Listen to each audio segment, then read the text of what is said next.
Good morning, good evening, good afternoon, or good day wherever you are in the world, and welcome to the next episode of No Dice, No Glory. Sponsored by our jobs that actually pay us money, we're coming to you not at all live from an abandoned arms factory deep under a mountain in West Virginia. We are proud to proffer to you the finest in wargaming coverage. Without any further ado, let's get this show on the road. Well, thank you, Sean. And today we have a very special podcast.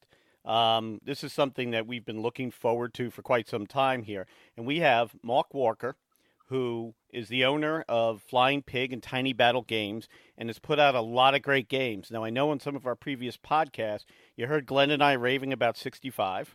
And here we have the designer of 65. And hey, welcome to the show, Mark. How you doing today? Thank you so much. I'm doing fantastic. I'm thrilled to be on here. Yeah. Tell us about, so you got Flying Pig and Tiny Battle Games. Tell us about some of the games that our listeners probably have played that you've helped develop. I don't know. If you go back to the start, I designed Lock and Load, which is now called Lock and Load Tactical. I also designed the World at War system, which is a platoon level system that is set in a World War in 1985. That was for a company called Lock and Load Publishing, which I own, and then I subsequently sold to David Heath.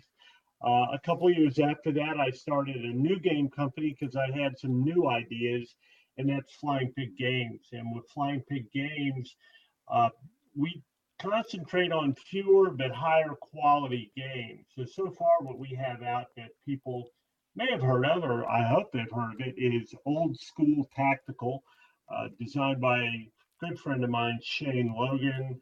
Also Night of Man, which uses the same system as 65, but it's a science fiction game. We recently came out with Armageddon War that started shipping about a month ago. It is a platoon level game set in 2025, so it's near future technology. It has some very unique elements to it. For example, there's no combat results table. You use special combat die, which we've all seen in other games like Fantasy Flight or Cool Minis or Not have. And then, of course, there's 65. We also put out a magazine at Flying Pig Games called Yeah Magazine, and it's an independent magazine. If my camera was working, you could see me making quotation marks because people often associate magazines with game companies as being house magazine. That's not the case here. There's a game in every issue, and then we just look at gaming across the medium. It has to be a strategy game. It doesn't have to be a war game.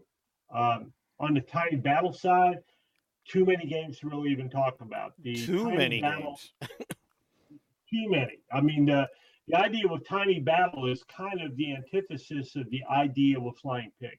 Tiny Battle puts out numerous Ziploc games. That's all they do is Ziploc games. And there's stuff from World War I games to Civil War games to solitaire science fiction games to modern combat to World War II platoon, World War II solitaire. Yeah, there's probably no one awake that's listening now after all that. No. Well, first of all, at PresCon, I bought some of your Lock and Load games, the Third World War stuff. And yeah. I have two of them, and I love them. I have the War in the Trenches. I know we spoke about that before we started recording, and I've met John Gorskowski that designed those games. These are really good games. Some of them are very exciting, but I think we have something really exciting you want to talk about, and that is your Kickstarter for Crowbar. And if you could tell us about that, and I think folks are going to be really interested to play this game because is it designed? I don't want to steal anything, but I'll let you talk about it, and I have a great question. So go right ahead. Yeah, go ahead. Sure. It's designed by one of my absolute favorite designers and all-around good guy, Herman Luttman. he's designed numerous games. He designed several for Tiny Battle, but this game, Crowbar, draws its heritage from a game that Herm designed for Victory Point Games called In Magnificent Style, which was a solitaire game that depicted Pickett's charge on the last day of the Gettysburg Battle. Now it's not Magnificent Style, but Crowbar. Actually, both of them are. But Crowbar is a push your luck game. I imagine everyone to some extent is familiar with that. In Crowbar, you control the Rangers that landed at Pointe du Hoc, France on June 6, 1944, as part of the Normandy landings. Their job was to assault this cliff where there was a German artillery battery that could not only shell Omaha Beach and Utah Beach, but theoretically reach out to some of the destroyers that were closer inland trying to get fire support. In the game, you control the ranger units that assault that beach. Each ranger unit has a particular column in a similar manner to the In Magnificent Style game that it will advance along. Now, that isn't totally rigid. They can combine forces with unit in another column. They can give units in other columns supporting fire. They can even assist in their melee combat. But the way you move these units forward and fight the Germans is unique and, to me, legitimately exciting. You have 4 movement dice ranging from green to black: green, yellow, red, black. Green is easy, black is the hardest. The rewards are greatest on black, but also the setbacks are greatest on black. So what you do is you activate each unit. You choose what die you want to roll. Like, hey, I can activate a unit and go, bam, I roll my green die, and the green die comes up with an arrow and 2 dots. All righty, I get to move my ranger unit in that column forward 2. If I want to stop, then I can. But here's where the push your luck thing is. You can say, okay, I'm going to roll the yellow die. You might get something else good, or you might get a German event. You might take a casualty. So, and I want to get back to that real quick. So the more die you roll, you can only roll those 4 die, the more chances you're taking. You're pushing your luck. And neither do you have to roll them in any particular order. I don't have to roll the green one because it's easiest. You know, if I want to be gutsy, I'll say, hey, man, let's go for it. Bam, roll that black die. And if I'm screwed, I'm screwed. So that's the essence of the game. So was it designed, it's a solo game, was it designed from the ground up as a solo game? Yeah, from the ground up as a solo game. We have some really cool ideas that we're currently testing to make it a multiplayer game, because that was the first stretch goal. It won't just be as simple as there are 3 ranger companies in this game, Foxtrot, Echo, and Dog. And it won't be that each player just takes the company and then plays like, normally. You'll actually be able to mess with your fellow players with independent realism. I mean, obviously, they're all Americans. They want to win, but you want to get more victory points than the guy next to you gets. So you may want to occasionally play a low ammo card on him or something like that. So it'll be a very interactive multiplayer game. So should we spoil it for everybody, what the Rangers actually found when they got up there? Right. I mean, anybody that even goes to Wikipedia can figure that one out. They found nothing, but then they subsequently did find the guns. And that's the point of this game, is they have to go inland, find the guns, destroy all the guns, and then there's a road coming over from Omaha Beach, where I think it was a regiment of the 116th was supposed to come down this road to relieve them. They have to establish a roadblock on that road to keep Germans from coming in to counterattack. Wow.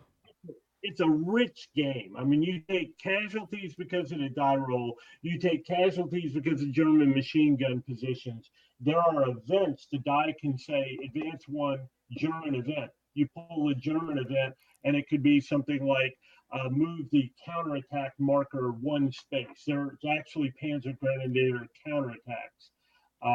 Very rich game, fun game. Takes about 2 hours to play. Well, once you're free. Right now, I'm very glad I got it. And I got it with the special blue die too. But I mean, I got it because, we're going to talk about 65 in a second. I figured any company that puts out a game like 65 does their research, does their homework, and creates fun games. But I didn't know it was as rich and deep as that. So now I'm really excited. And the Kickstarter has, today is the 31st, and I think your Kickstarter has a lot more to go. How many more? 22 more days. So hopefully we'll get this out and folks can hit. I will put the link for Crowbar in this podcast announcement, and go hit this game. I'm excited, and it's coming out in March of next year, correct? March is the target date. Sometimes we beat the target date. Sometimes we're a little bit behind it. But yeah, March is the target date. And mounted map, are these the graphics that you're going to be using? Those are the graphics. Those are the graphic sizes. When I was showing it to people at WBC, they're going, "Oh, is this a demo?" I go, "No, that's the way we do things in Flying Pig." It comes with a 22-inch by 34-inch mounted map. The counters are 1-inch square. Sometimes I think that doesn't register with people. The typical war game counter that you're seeing coming from most companies is 5/8 of an inch, and some companies, unbelievably, still use 1/2-inch counters. These 1-inch square counters, 2 millimeters thick, are just a joy to play with. They're easy to see, easy to handle. Yeah, so I guess we could transition to 65 because I love that game. So I saw a lot of things written about, well, I'll tell you how I originally got and found your game. I rewatched Ken Burns' Vietnam, and I'm like, it's such an interesting conflict, and I kind of wonder if there was any games out there that would give me that flavor that I was watching. And I hit Board Game Geek like we all do, and this game really had a lot of great reviews. Aesthetically, the game looks amazing, but I didn't, from reading the rules, I'm like, there's a lot of information on these counters. God, I hope they're as big as they say they are, and they're huge. They're they're really good looking counters with great artwork, easy to see. But I want to talk about 65. So I picked up 65, picked up all of the expansions even before I played it the first time. It is a card-driven, I'd say, squad, fire team level game that depicts conflict in Vietnam. You have the United States, both Army and Marines with the expansion. You have the Anzacs with the expansion, playing against the VC and the NVA. It's a different game. Like, where was the inspiration for putting out a game like this? I have this deep-seated belief. The historical inspiration was simple. I believe war is chaos, and that you cannot. I think games that try to model war by making sure they have the exact armor thickness and that they take into account the angle of the shot on a tank, and they take into account the muzzle velocity of an M16 are kind of missing the point. Because I had a chief once in the Navy, and he was in the Brown Water Navy, which most folks probably will know, but those were the patrol boats that were on the rivers of Nam. And even back then, I was a war gamer, and when I would mention anything about war gamers or something like that, and want to talk to him about, well, what do you think, about firepower and this and that? And he goes, none of that matters. He goes, when you get into a firefight, it's just simply whoever's putting the most shit out wins. Mm-hmm. And you have probably read, just like many of the folks that are listening to this, lots of history books or lots of historical fiction. And it's just history books about war are rife with the insanity and the crazy stuff that happens that you can't depict with normal games. So anyway, that's why I want to have a card-driven game. When you play 65, you don't know, for example, just briefly to tell everyone, I mean, you can't move a unit if you don't have a move or fire card. Right. So you don't know if you're running this unit up through a building across open terrain if your opponent has a fire card. And to me, that replicates reality because you don't know what those guys are doing at that time. They may have had somebody who was just injured and they're timid to him. You just don't know. And it replicates that, I hope. No, it replicates it excellently. And I want to talk about one other card-driven game that I sat down with Sean Throck, who does our intro. So we played a Command and Colors game, and I said, "Well, what do you think?" And he goes, "I don't like the fact that I can't move all my forces when I want to." And I'm like, "But that's the reality of it, especially you're looking at Napoleonics, as far as the general can see and flag and wave." That's his span of control. And I said, this puts the fog of war right in the game. And what I dig about 65 is that feeling of, well, you draw your cards and you're like, what am I going to do this turn? I have to make decisions. And I like that I am making decisions the second I get the cards. I am making the decisions as I play the cards. I am trying to play my cards very well. And it's really a great game for decision making on the fly. And I think what you said earlier is 100% correct, that combat is chaos. And this game really, really shows you the chaos of the game. I think it's an amazing game. So when you guys were trying the cards out at first, what was the initial reaction from folks that are just old grogs that like dice and CRTs? Well, when we first started testing it, it's kind of funny because I live in the middle of nowhere. My nearest neighbor is a half a mile away. I live on 7 acres of land, which is nothing for where I live. Mm-hmm.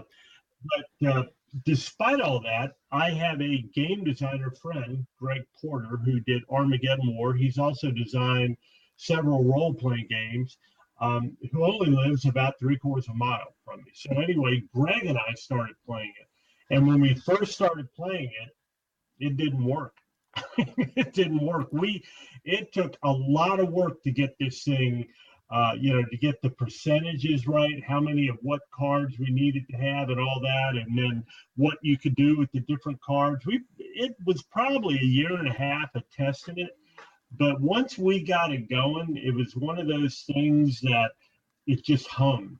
I mean, we really got to where we loved playing it. So I don't know if that answers your question. No, it totally does. And what's interesting about the cards in your game that I've seen a lot of games go to, each faction has their own cards, but your cards work for both sides. And what I really like, and I haven't tried the Marines yet, but I've played VC and NVA. They play differently. It's the same cards. It's the same mechanic, but the units have different strengths. And I find that very amazing. And even the replayability, because of the card mechanic, I dig. So besides me gushing about the game, I know that you guys just had a little, at the WBC. How many folks showed up to play that game? Not as many as I would have liked, but enough to have a tournament. Let me put it that way. But to talk about just real briefly what you're saying, I think that we were able to get that difference in nationalities by the use of powers and abilities. And folks that don't have this game that are listening don't know what those are, but they're two different things. These are huge counters, so we're able to put some icons on them. And down the left-hand side of these counters, units will have abilities. For example, they may have the ability to assault. They may have the ability to have an assault plus, which means when they assault, they actually get an advantage. Or they may have the sniper ability, which means that their target doesn't get any benefit from terrain. And across the bottom, we have something called powers. Now, in Night of Man, those would be crazy bizarre stuff that was just a lot of fun. But in 65, I used them to represent special capabilities that the troops had. For example, a U.S. Army rifle squad has the 40 mic ability, and that gives them allows them to shoot their M79, and they get extra AT. The thing about it is, as you well know, there are only 9 power cards in the deck of cards, so you're not always going to be able to use that ability. Yeah, So, yeah, that is awesome too. And I love using the sappers with the satchel charge. There's just yeah, so much there. My only worry is it comes with 8 scenarios, I think, the initial game, and I'm yeah. like, oh, but I thought like that's not a lot, but the replayability, I think, is something that I like, and we've already played, I think, one of the scenarios twice, because of the card mechanic, the way things are, and us, of course, not getting the rules right. I think there's great replayability, and I think it's an innovative game. I think it's very exciting. So the mechanic for your game Night of Man, it looks the same, and you mentioned it before. I tell people sci-fi, science fantasy is not my thing, but I'm interested in this game just because I think the mechanics are innovative. What's that game?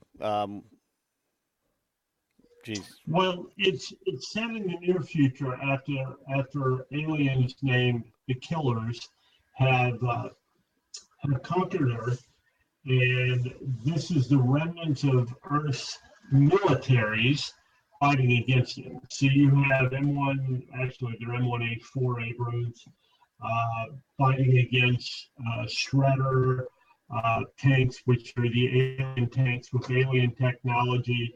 You have unique humans that have special powers, whether they're telekinetic powers or whether they're just extremely good at taking out tanks and stuff. Same, they still use a power card, just like in 65.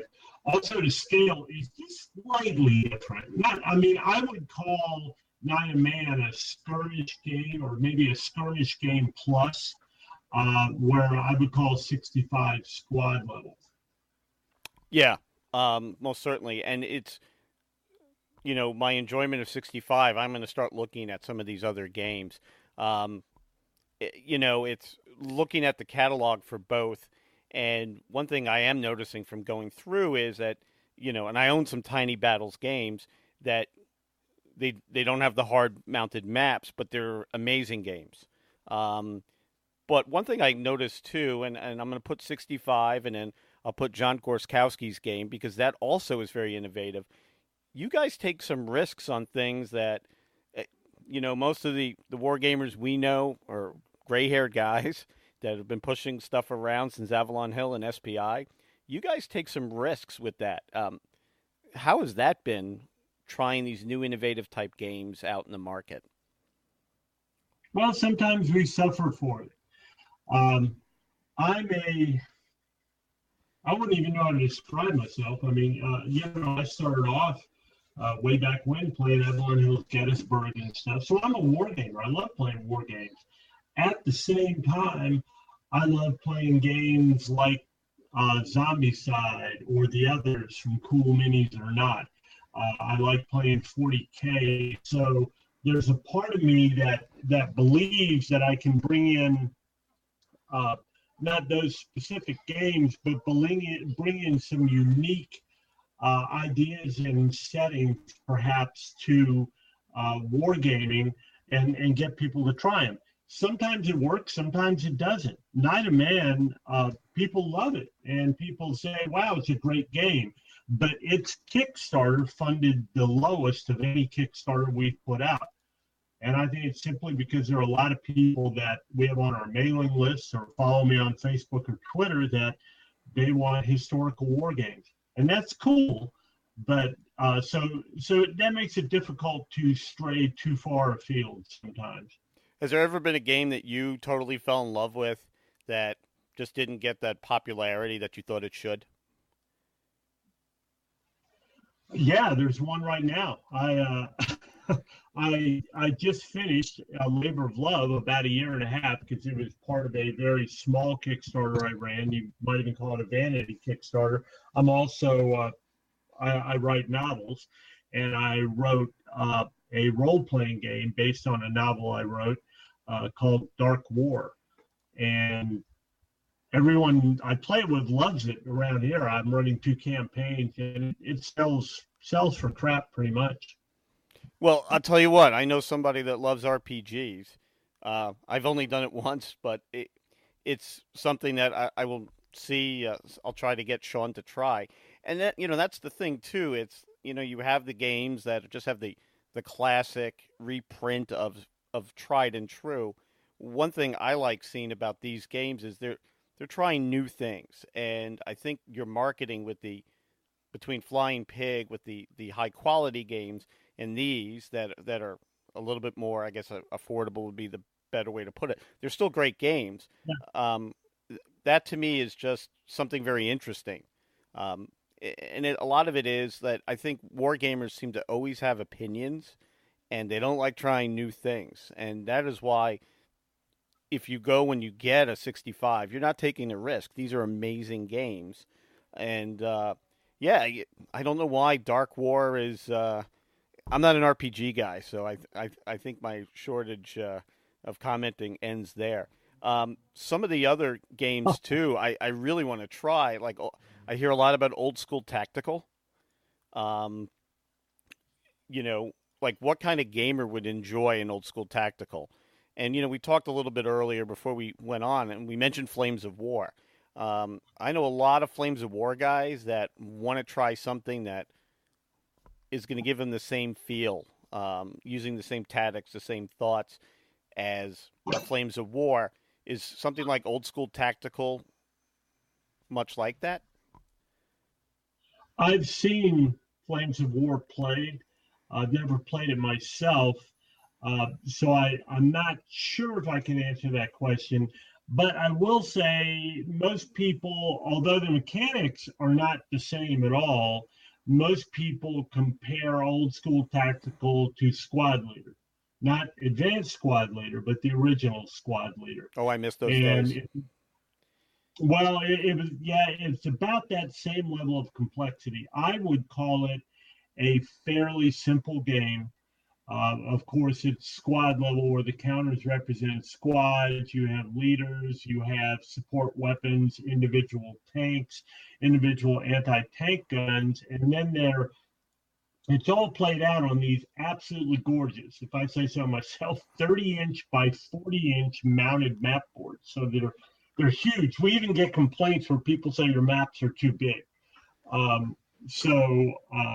It's a high quality game. It's simple squad level. It uses an impulse system where you only get set number of points every turn. And of course, obviously, there are never enough points. So never enough. Yeah, that's pretty much.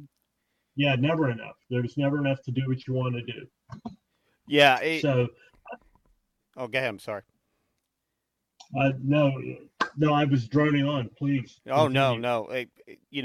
The folks that listen to me are like, we really want Mitch to shut up because we're here to hear Mark.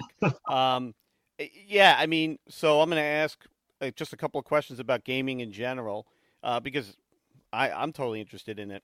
So I've never met a gamer. Well, every gamer I will ever meet always has the idea for the next best game. Always like, yeah, I'm developing a game. And I understand from talking to a lot of people in the industry how it's hard. You're on your third company now producing games.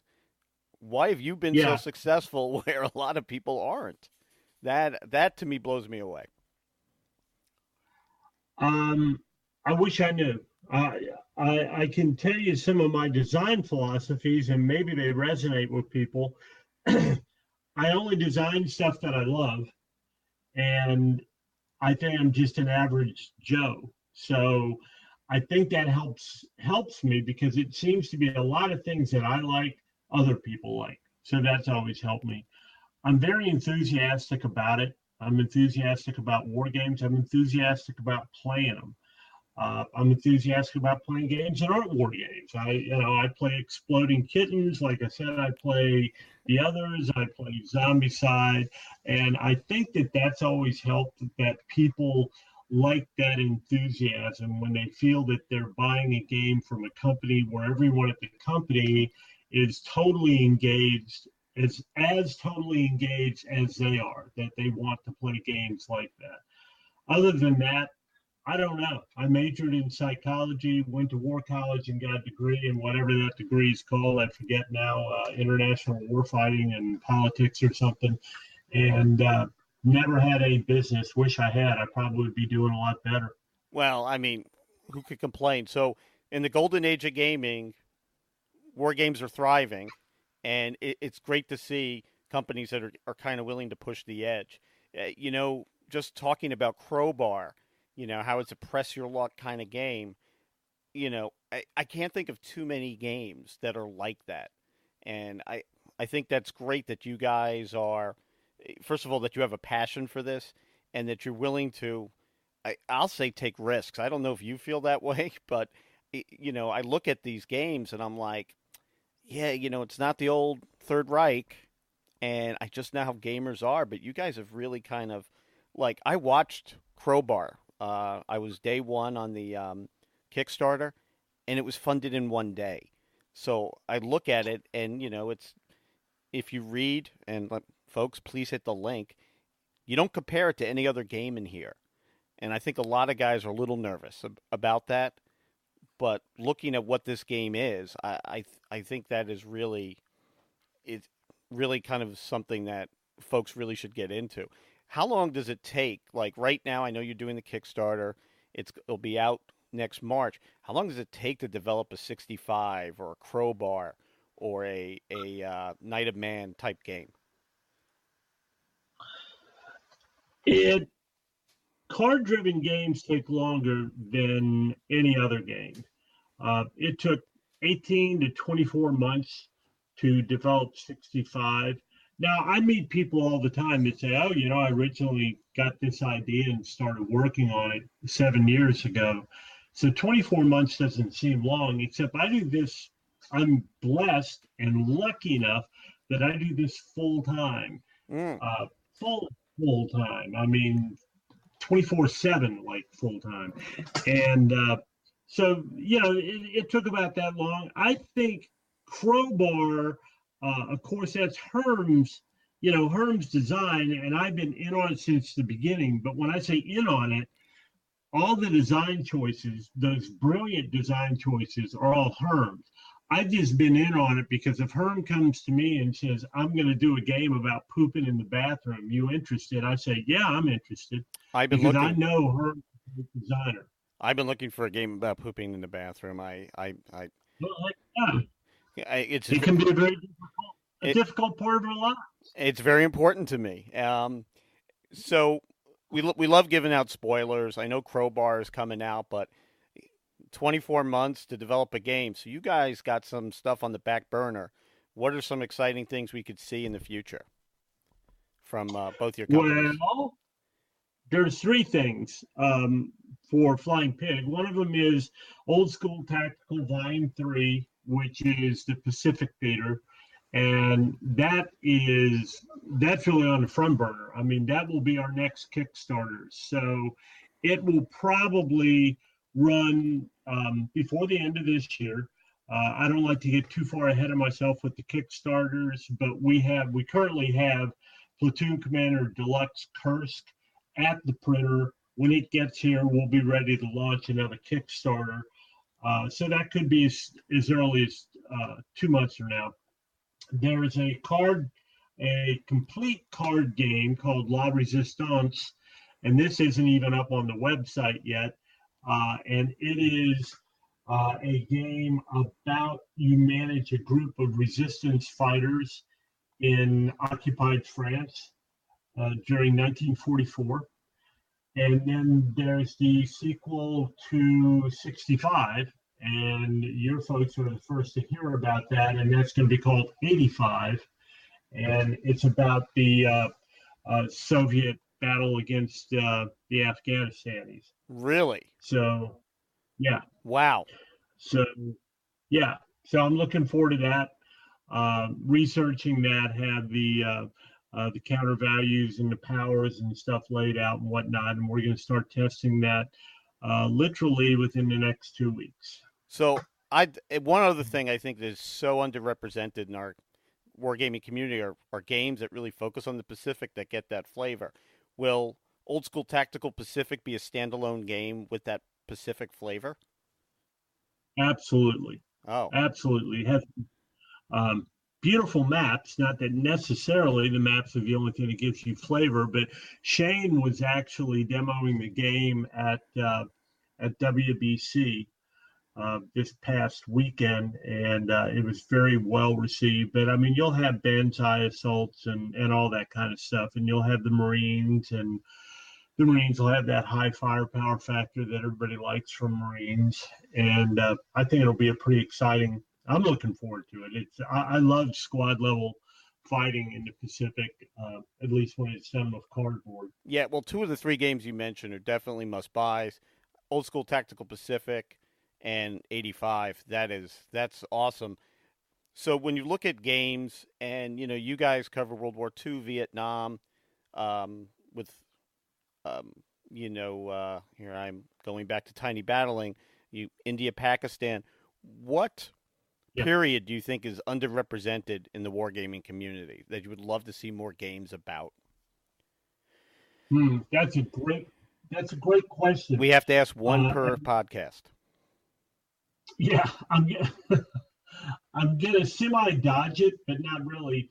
One of the interesting things to me is the Third World War period, which was underrepresented just when World at War first came out, when I designed that. And now it's like everybody and their cousin has a World War III game out. So if you'd asked me that question 3 years ago, I would have said World War III. Now I think there are plenty of them. So and World War One has kind of gone that way too.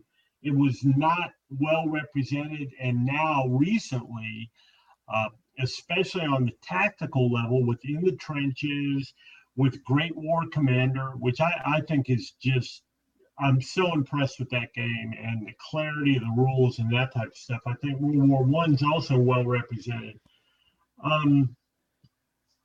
Well, right now, Korea. right now you have a tear coming out of my heart because how did I find Tiny Battle Publishing? I love reading about the Great War. I think it's interesting, and so I picked up In the Trenches, and then I got something about ASL and John Gorskowski's name, and these are great games. I think I own all of them except for Through Fire and Flames. Great War, love to see more of that. It's interesting, and you talk about World War III. Everybody has a World War III game out now, and you go back 20 years ago with the SPI, 4-packs or NATO Next War in Europe. Some of those games were fun. Some of them were almost unplayable, but I have your Lock and Load World War III games. They're playable, and why I couldn't get more folks to play those games, I don't know, because once again, beautiful counters, beautiful maps, great combat system. It's, people like playing stuff like that, and Great War too. I think those two, especially Great War, just way underrepresented. Yeah, I agree. I don't know that there's that much stuff on Korea, but I don't know if there's that many people that are interested. That's the weird thing, and I don't know why folks aren't. Of course, I haven't seen a lot of the games on Grenada or Desert Storm. Fallujah is pretty well ripe with opportunities there. I don't know. I got mixed emotions about whether, Mogadishu is another interesting time. So I don't know. That's a really good question. I'm going to have to think about it. So. Yeah, well, we definitely want to have you back. And the fact that you have Great War Commander, I've yet to play that. I own it. I may have to drive down and challenge you to a game. So, what do you think draws folks in? A subject matter, like a specific battle, or great mechanics? Because it's a lot of it is we go through a game store where there we could find one, and we see that box cover that covers a period we like, and that's what makes us buy it. But do you think it's more that or great mechanics behind a game? I think both really work. I know that there are certain periods I'm interested in for me, and then how it looks matters too. You can't. It can't look like something out of the 70s or even the 80s. It has to have, for example, to continue to tout Great War Commander, which obviously I have nothing to do with Hexa War, right? It's just Hexasim. One of them's a computer game. Hexasim. All right, Hexasim. Although they do carry our games over there, they're also a distributor. But when you look at Great War Commander, if you don't want to buy it, you may not have a red wargaming blood cell in your body because it just looks so freaking great. And the combat commander system has long been a favorite of mine anyway. So I think that part of it, to answer you, I think that most people buy on a period that they like. But I think when there is a game that has a great system, the word gets out on that and people buy regardless. A good example would be A Few Acres of Snow. Do you remember that? Yes. Game? Okay. I don't give a damn about the French and Indian War, really. I do, I guess. But I mean, when I heard about that game, plus I enjoyed playing deck building games, I mean, I had to get it, and I wasn't disappointed at all. I think it's a brilliant game. Yeah, and you talk about Hexasim, so I got Marne 1918 Feldensturm just because the map looked great. And I'm like, I ordered it, but I downloaded the rules, and I'm like, I cannot wait to get this game, which is something I noticed you do too. You post your rules online. To me, I think that is amazing because I'm going to read those rules. I read, like, when 65 was being shipped, I read those rules every day. I like that because I'm ready to play as soon as the game comes. I noticed that that's becoming more popular. Do you guys see some success with posting the rules online? I think it's a necessity. I think that you have to do that. And by the way, we're working on updating the 65 rules. We just have to relay them out again, unfortunately, because there's a friend of mine, David Carroll, who's a fanatic about 65. He probably knows more about it than I do. And he's put together all the facts and any errors in a rule book and whatnot and corrected the original document, which is a Word document. Then we got to hand it over to the guy that lays it out to have it relayed out. But I'm droning. Yes, I think it's a great idea to have the rules online. Sometimes it's not as easy as it seems to do that. But yeah, I definitely believe in that. So looking at what's ahead in the future, I know I'm really excited about that. So, as I, and don't worry about droning on. People love that. And they're tuning in to hear you. They're definitely not tuning in to hear me. So we should look for some of these games. Just going back to a period that's not covered, I'd love to see a great game. So I'm going to give you guys a hint. I'm reading a book now about von Lettow Vorbeck in the East Africa.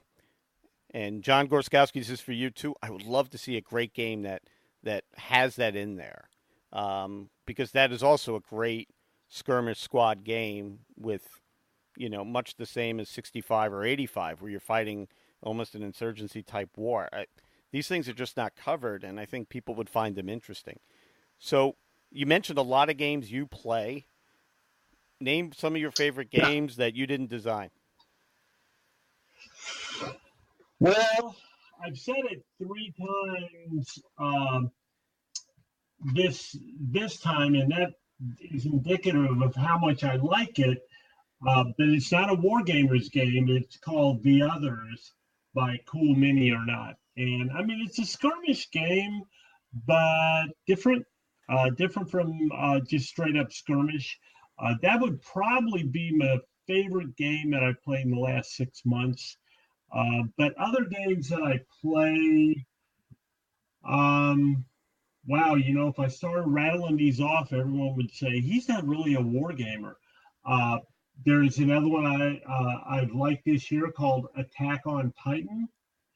I've also played Streets of Ire 2 or 3 times this year, which I think most people do consider a war game. I played the Firefly skirmish game, which is really pretty clever. It's put out, you get these little buildings and minis and maps with squares on them. So basically, it's a war game, but it's about fireflies. So I'm imagining everyone that's going to listen is going, "Wow, dude, get him off. He's not a war gamer." No, and that's the thing. And there's so many great games to play out there, and stuff that is not my cup of tea. Like I'll give Star Wars Armada is one of them. Not my cup of tea, but Fantasy Flight Games, a very tight game system. It's an amazing game. I like playing great games that are going to challenge me. So yeah, it's like usually I have the question: if we went to your house, what would we be surprised to see on your shelf as far as a game? And I realized that was almost a dumb question. Gamer's game, and war games. What isn't a war game? What is? It's you have games out there that do high strategy where there's no combat, still a war game. And I think that's what's exciting about the golden age of gaming. I guess we're in right now. It's a fun time to be a gamer. I know I'm really excited for some of these titles, so I'm definitely we would definitely want to have you back. And Glenn's going to be upset he didn't get to talk to you, but it's looking at our community now. What are some things that you're seeing that are really exciting? Is our community growing or is it shrinking? Is it aging out? Like, what are some things that we kind of should worry about, and what are some things we should be excited about? Well, it depends on the community that you're referencing, and like if you're saying the gaming community, it's fantastic. What I see it getting younger.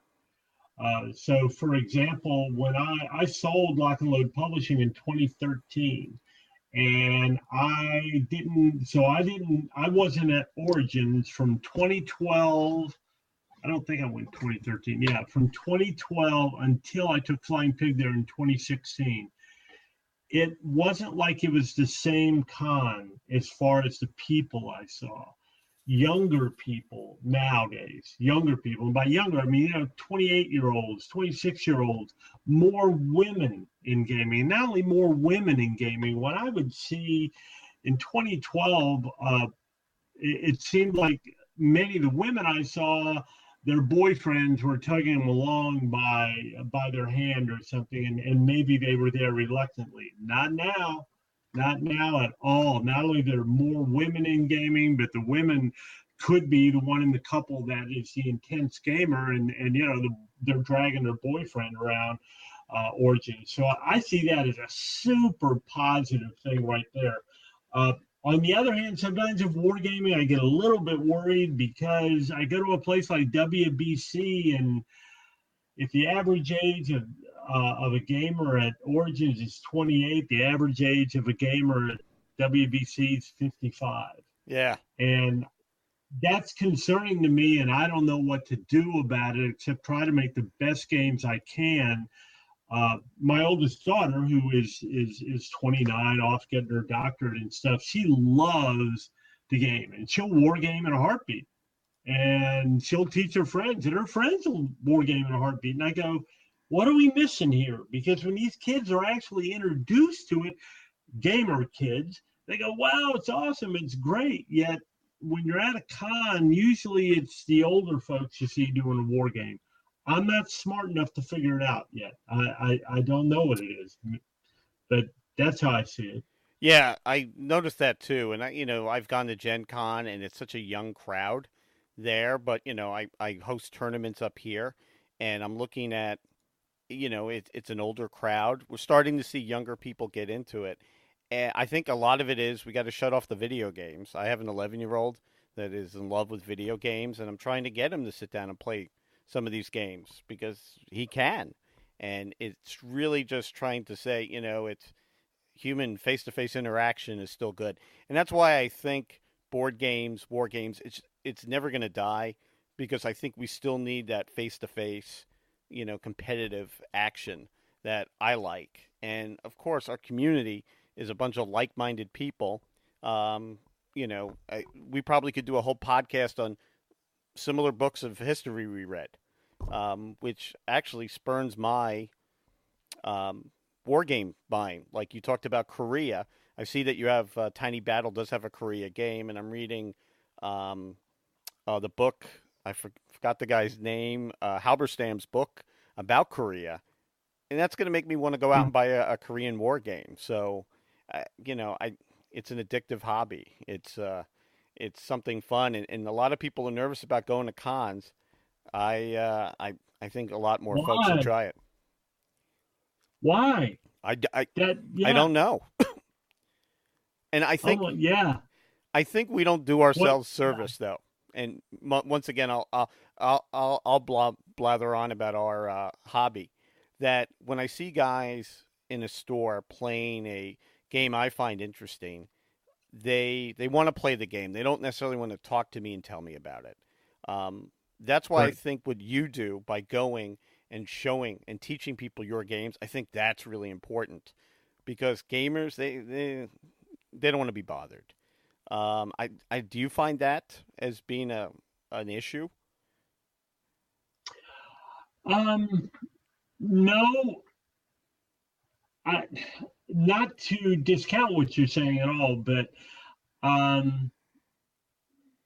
I can see what you're saying with that, but in general, I don't see that as an issue. The con comment that I see where you're coming from. It's hard for me to understand why someone wouldn't want to go drink beer and laugh with friends and play war games. To me, that sounds like fun. I do think part of the problem with the gaming community in general is that sometimes people aren't vocal enough about their hobby that they're passionate enough.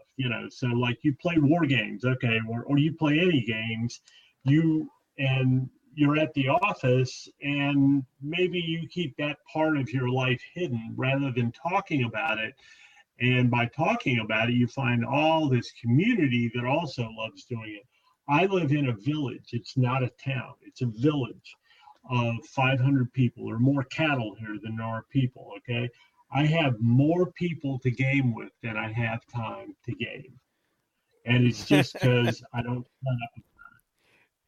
What you said is right, and I would love to expand upon that. And also I'm wrong as equally as much as I'm right. So I work and most people that listen know, I work in the Pentagon, and I wrote an article for War Games Illustrated. So I took one of the magazines and I put it on my desk. And people would sometimes ask me about it. They always say, that's really cool. But every once in a while, you find another gamer. And it's getting them out. Matter of fact, the guy I work with taught me BattleTech not too long ago. He helped write BattleTech. But I think it is something that we don't talk about, like, when we meet people. And sadly, I'm sometimes the other way around. I'd rather talk about something I like than talk about something like the weather or work. So, yeah. It's as if we're embarrassed to admit that we have this hobby where, like I said, we drink beer, laugh with people, create memories, and enjoy ourselves.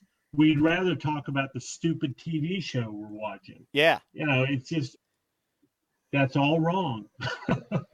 That's all wrong. We should constantly be counting this hobby. Yeah, and that's the thing. So you gamers out there, it's like, it's like when you bring somebody that's not a gamer to a con, there's a lot to take in. But for the most part, I've never met too many bad people at cons. I love going to them. I love learning about new games, but we have to be advocates, I think, for our community wherever we go. These games are fun, and I don't know anybody that didn't play chess, checkers.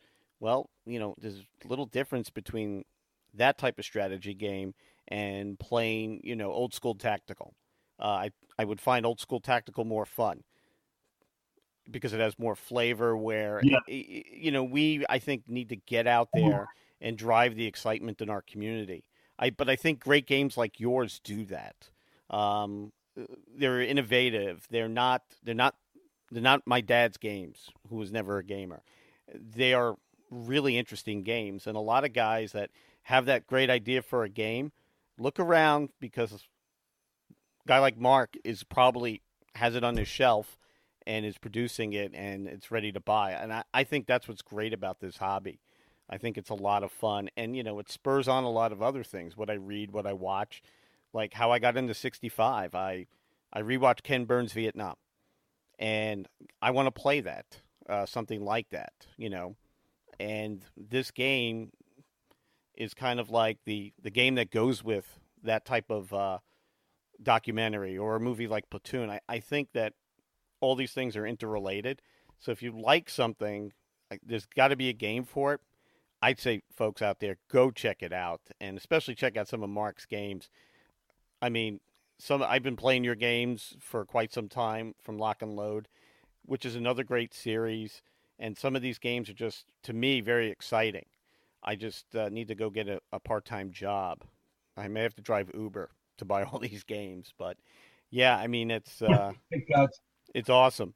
And I feel bad Glenn wasn't here, but we definitely want to have you on as we get closer to your other Kickstarters, because I know you have pizza coming up, and my family's like, what's this guy doing? But I want to tell you, first of all, I am proud to admit when I'm a fanboy of something, and very excited to talk to you about 65.